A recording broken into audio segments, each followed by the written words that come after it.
جی اور مسجد میں پڑھنا یہ حضرت عمر فاروق رضی اللہ عنہ کی سنت ہے جو آپ نے جاری فرمائی.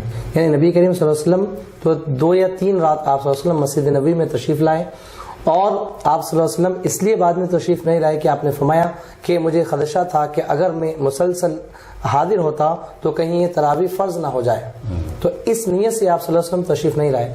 لیکن آپ صلی اللہ علیہ وسلم کی یہ نیت, یہ ارادہ اور خواہش تھی کہ مسلسل مسجد میں نماز ہو.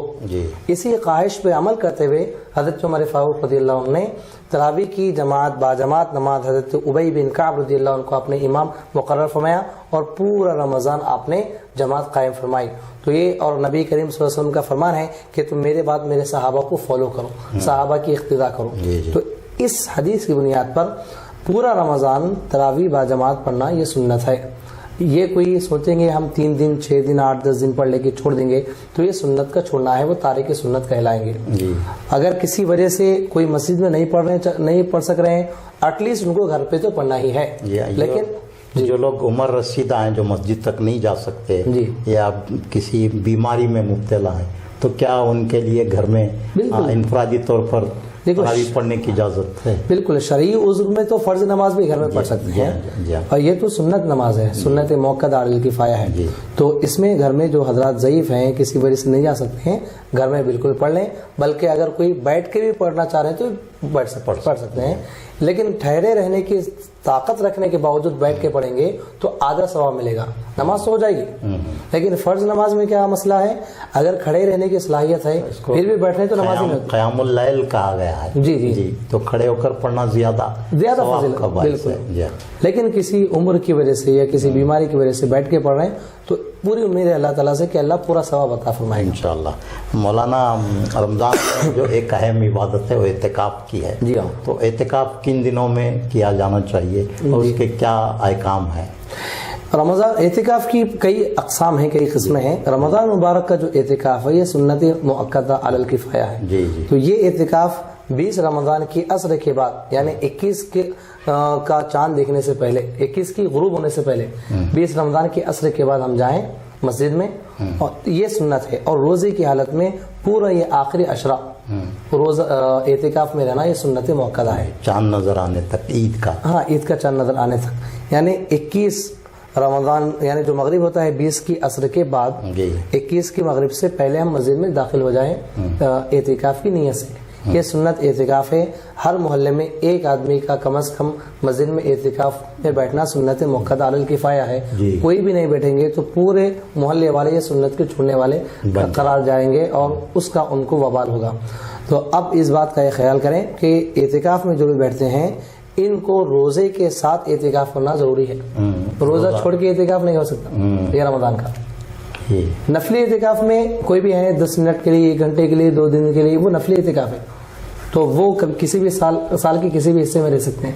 لیکن رمضان کا جو اعتکاف ہے یہ سنت موقع اعتکاف میں روزے کی حالت میں مسجد میں آخری عشر میں رہنا ضروری ہے. یہ آپ نے بہت اہم بات بتائی کہ اعتکاف کے لیے روزہ رہنا بھی ضروری ہے. روزہ رہنا بھی ضروری ہے, بغیر روزے کے اعتکاف نہیں ہو سکتا. تو یہ اس کے کیا فضائل ہیں اعتکاف کے؟ اللہ کے نبی صلی اللہ علیہ وسلم نے حضرت ابراہیم و اسماعیل علیہ السلام جو پیغمبر ہیں, ابو الانبیاء حضرت ابراہیم علیہ السلام, ان کو اللہ نے فرمایا وَعَهِدْنَا إِلَىٰ إِبْرَاهِيمَ وَإِسْمَاعِيلَ أَن طَهِّرَ بَيْتِيَ لِلطَّائِفِينَ. اے ابراہیم و اسماعیل, تم میرے گھر کو پاک کرو طواف کرنے والوں کے لیے, رکوع کرنے والوں کے لیے, نماز پڑھنے والوں کے لیے, اور اعتکاف میں بیٹھنے والوں کے لیے. اعتکاف میں بیٹھنے والوں کا اتنا بڑا مقام ہے کہ اللہ نے اپنے انبیاء کو یہ حکم فرمایا کہ ان کے لیے گھر کی تیاری فرمائے. سبحان اللہ. اور آپ صلی اللہ علیہ وسلم نے مختلف احادیث میں اس کی فضیلت بتائی گئی ہے کہ انسان کو تنہائی میں رہ کے اللہ کو یاد کرنا چاہیے, تو اسے اللہ رب العزت بہت ساری بشارتیں اس کے لیے رکھا ہے. وہ بشارتیں, وہ خوشخبریاں اسی وقت حاصل ہوں گی جب انسان اب اللہ کے لیے اپنے آپ کو تنہا کر دے, گوشہ نشین ہو جائے. یہ دنیا کی مصروفیت سے, بھاگ دوڑ سے, یہ سوشل میڈیا سے اور جتنی بھی بھاگ دوڑ چل رہی ہے اس سے تنہا کر لے گا, تو وہ جو خلوت کا, تنہائی میں رہنے کا ثواب ہے انسان کو اعتکاف میں بہتر حالت میں مل سکتا ہے. جی. تو نبی کریم صلی اللہ علیہ وسلم کی کیا سنت تھی اعتکاف کے حوالے سے؟ ہاں, آپ صلی اللہ علیہ وسلم تو بعض روایت میں ہے کہ پورا رمضان آپ نے ایک مرتبہ روزہ اعتکاف فرمایا, اور آپ صلی اللہ علیہ وسلم نے آخری عشر میں بھی اعتکاف فرمایا ہے. تو یہ آپ صلی اللہ علیہ وسلم کی سنت ہے. اس سنت پہ عمل کرتے ہوئے آخری عشرے میں اعتکاف میں بیٹھنا چاہیے. جی تو کیا خواتین بھی گھر میں اعتکاف پر بیٹھ سکتی ہیں؟ جی اعتکاف خواتین کے لیے بھی سنت ہے. خواتین میں بھی گھر کے کسی وہ کمرے میں جہاں پہ وہ نماز ادا کرتی ہیں عام طور پر، اس کمرے کو وہ اعتکاف گاہ بنائیں، اس کمرے میں اعتکاف میں بیٹھیں اور یہ کوشش کریں کہ اس کمرے سے وہ باہر نہ جائیں. اگر بلا ضرورت وہ باہر جائیں گی تو ان کا اعتکاف ختم ہو جائے گا. تو جو گھریلو کام کاج ہیں جی اس کی ادائیگی بھی نہیں کر سکتی اعتکاف کے ہاں. دوران. تو اس کے بارے میں فقہاء کرام نے یہ فرمایا ہے کہ جس کمرے میں وہ اعتکاف میں بیٹھ رہی ہیں کوشش کریں کہ اسی کمرے میں اپنے ضروری کام بھی کر سکتی ہیں. پکوان وغیرہ ہے، فلاں جو بھی کام ہے ضروری ہے. اگر ان کے علاوہ کوئی اور کام کرنے والے نہیں ہیں، انہی کو سب کچھ کام کرنا ہے، تو وہ جس کمرے میں اعتکاف میں بیٹھ رہے ہیں اسی کمرے میں کوشش کریں کہ پورے سامان یہ کام گھر کے ڈومیسٹک ورکس کریں تو انشاءاللہ اعتکاف کا ثواب ملے گا. جی مولانا، آپ نے اعتکاف کے حوالے سے بہت ہی معلومات ہمارے ناظرین کو فراہم کی. تو اعتکاف میں کون کون سے ہمارے اعمال وظائف ہونے چاہیے؟ سب سے پہلا رمضان کا سب سے بڑا وظیفہ ہے قرآن مجید کی تلاوت. جی سبحان اللہ. تو قرآن مجید کی تلاوت سے بڑھ کر کوئی اور وظیفہ رمضان کے موقع پہ بہتر. ایک معمول کیا ہو اعتکاف کا؟ معمولات کیا ہوں؟ اعتکاف میں ہم ایک کام کر کے کچھ ٹارگٹ بنائیں.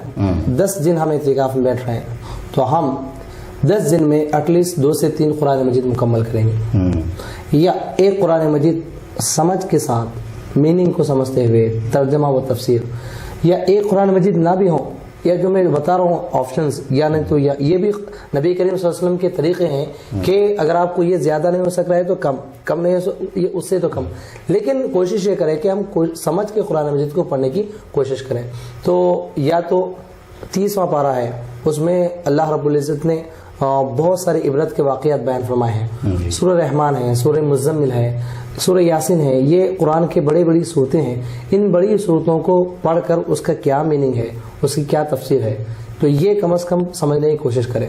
تو اعتکاف کے اوقات کو آپ ڈیوائڈ کر سکتے ہیں، تقسیم کر سکتے ہیں. اس کا آپ کم از کم آدھا حصہ 10 دن میں 5 دن یا دن میں صبح اور شام جتنے اوقات میں آپ آرام اور ضرورت کے علاوہ اوقات ہیں، آدھے وقت کو قرآن پڑھنے اور قرآن سمجھنے، قرآن فہمی کے لیے مختص کریں. ان کے علاوہ آپ کر سکتے ہیں درود شریف. درود شریف یہ بہترین وظیفہ ہے. اللہ کے نبی صلی اللہ علیہ وسلم نے اس کی بے شمار فضائل بیان فرمائے ہیں. اور ایک میں بات عرض کرنا چاہوں گا، دلائل الخیرات، یہ درود شریف کی ایک جامع کتاب ہے جس میں مختلف انداز میں آپ صلی اللہ علیہ وسلم کی ذات پر درود شریف صلاۃ و سلام پیش کیے گئے ہیں. تو یہ کتاب کو بھی آپ ساتھ میں رکھ سکتے ہیں. اعتکاف جو بھی معتکف حضرات ہیں، ان کے علاوہ آپ دیگر تسبیح جیسے کہ چہارم کلمہ ہے، اس کی بہت فضیلت آئی ہے حدیث شریف میں. سبحان اللہ لا الہ الا اللہ وحدہ لا شریک لہ لہ الملک ولہ الحمد یحیی ویمیت وہو حی لا یموت بیدہ الخیر وہو علی کل شیء قدیر. اس کا ورد کریں. اس کے علاوہ بخاری شریف کی ایک آخری حدیث ہے، اس میں آپ صلی اللہ علیہ وسلم نے فرمایا 2 کلمے ہیں جو زبان پہ بڑے ہلکے ہیں اور اللہ کو بہت محبوب ہیں اور میزان پہ بڑے بھاری ہیں. وہ کیا ہیں؟ سبحان اللہ و بحمدہ سبحان اللہ العظیم. یہ اس کا ورد کریں. تو اور کچھ اوقات دعاؤں کے لیے، دعا میں خود کو، اہل خانہ کو اور پورے مسلمانوں کو شامل کریں، برادر وطن کو بھی، ملک کی حفاظت، ملک کی سلامتی کے لیے تو دعاؤں کے لیے مختص کریں. تو ہم اپنے اوقات کو خود تقسیم کریں. جس طرح ہم پلان بناتے ہیں کسی بھی سفر میں جانے کے لیے، تو یہ تو بہت بڑا سفر ہے ہمارا. اعتکاف کیا ہے؟ ایک بہت بڑا سفر سمجھے، یا ایک بہت بڑا سمجھے کہ اللہ سے قرب اور تقرب کا ایک بہت بڑا ذریعہ ہے. تو اپنے اوقات کو آپ پہلے تقسیم کریں. ہو سکا تو باضابطہ ایک ڈائری میں لکھے اتنا وقت میرا قرآن کو دینا ہے، اتنا وقت درود شریف کے لیے دینا ہے، اتنا وقت اوراد و وظائف کے لیے، اتنا وقت دعاؤں کے لیے. اس کے بعد انسان اس پہ عمل کرنے کی کوشش کرے. پہلے ٹارگٹ بنائیں گے تو اس کو اچیو کرنا آسان ہو جائے گا. پہلے ٹارگٹ ہی نہیں ہے تو انسان بس ان کے ساتھ باتیں کرے، ان کے ساتھ بیٹھ گئے، یہ اعتکاف کے مقاصد میں نہیں ہے. جی تو مولانا آپ کا بہت شکریہ کہ آپ نے آج کے ہمارے اس پروگرام رحمت رمضان میں بہت ساری معلومات ہمارے ناظرین کو فراہم کی. ہم آپ کے بہت شکر گزار ہیں. ناظرین، پروگرام کے آخر میں گلبرگہ کے نوجوان نعت گو شاعر، نعت خوان سید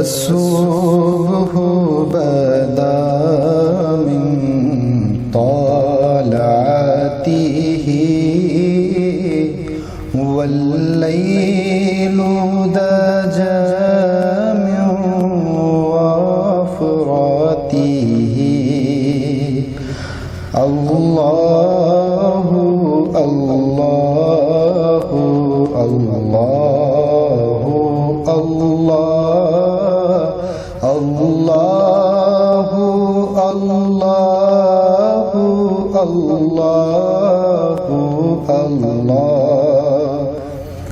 ہے نور سحر چہرے سے تیرے اور شب کی ہے رونق زلفوں سے الصبح بدا من طلعته والليل دجى من وفراته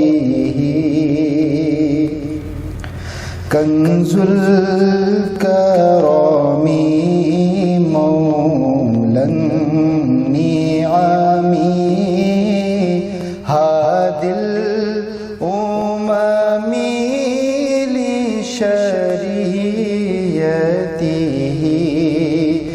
نعمت کا خزینہ ہے مولا گنجینہ رحمت ہے آقا ہادی ہے تمامی امت کے اور رہنما ہے شریعت کے اللہ اللہ اللہ اللہ اللہ اللہ اللہ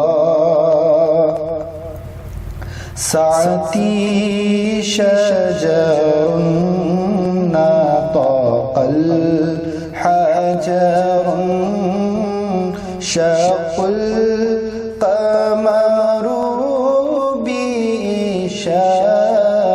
بإشارته انگلی کے اشارے پیڑ چلے اعجاز سے پتھر بول اٹھے اور چاند ہوا دو ٹکڑے انگشت کے ایک اشارے سے اللہ اللہ اللہ اللہ اللہ اللہ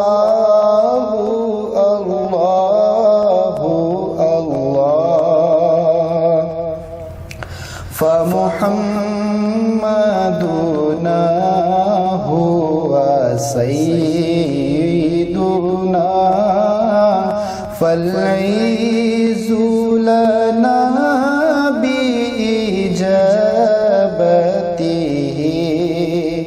تو محمد ہیں ہمارے آقا اسی نام سے اپنی ہے عز و بقا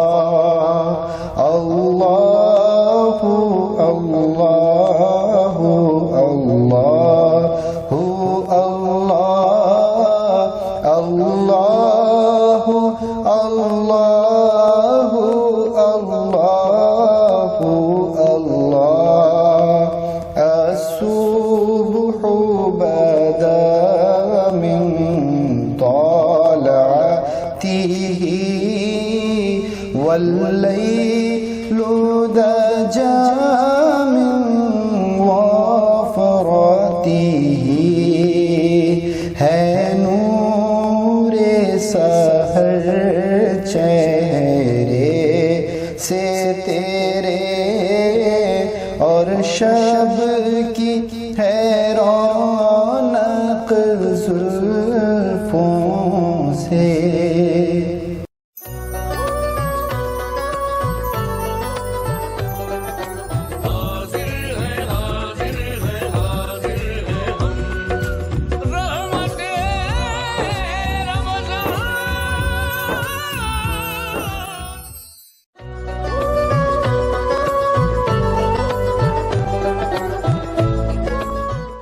گلبرگہ اور اس کے مضافات میں افطار کا وقت ہو چکا ہے.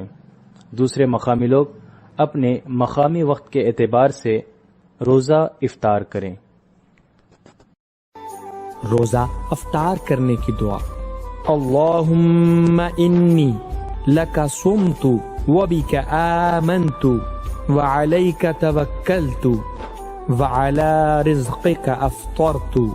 ترجمہ: اے اللہ، میں نے تیری خاطر روزہ رکھا، تجھ پر ایمان لایا اور تجھ ہی پر بھروسہ کیا اور تیرے ہی دیے ہوئے رزق سے افطار کرتا ہوں.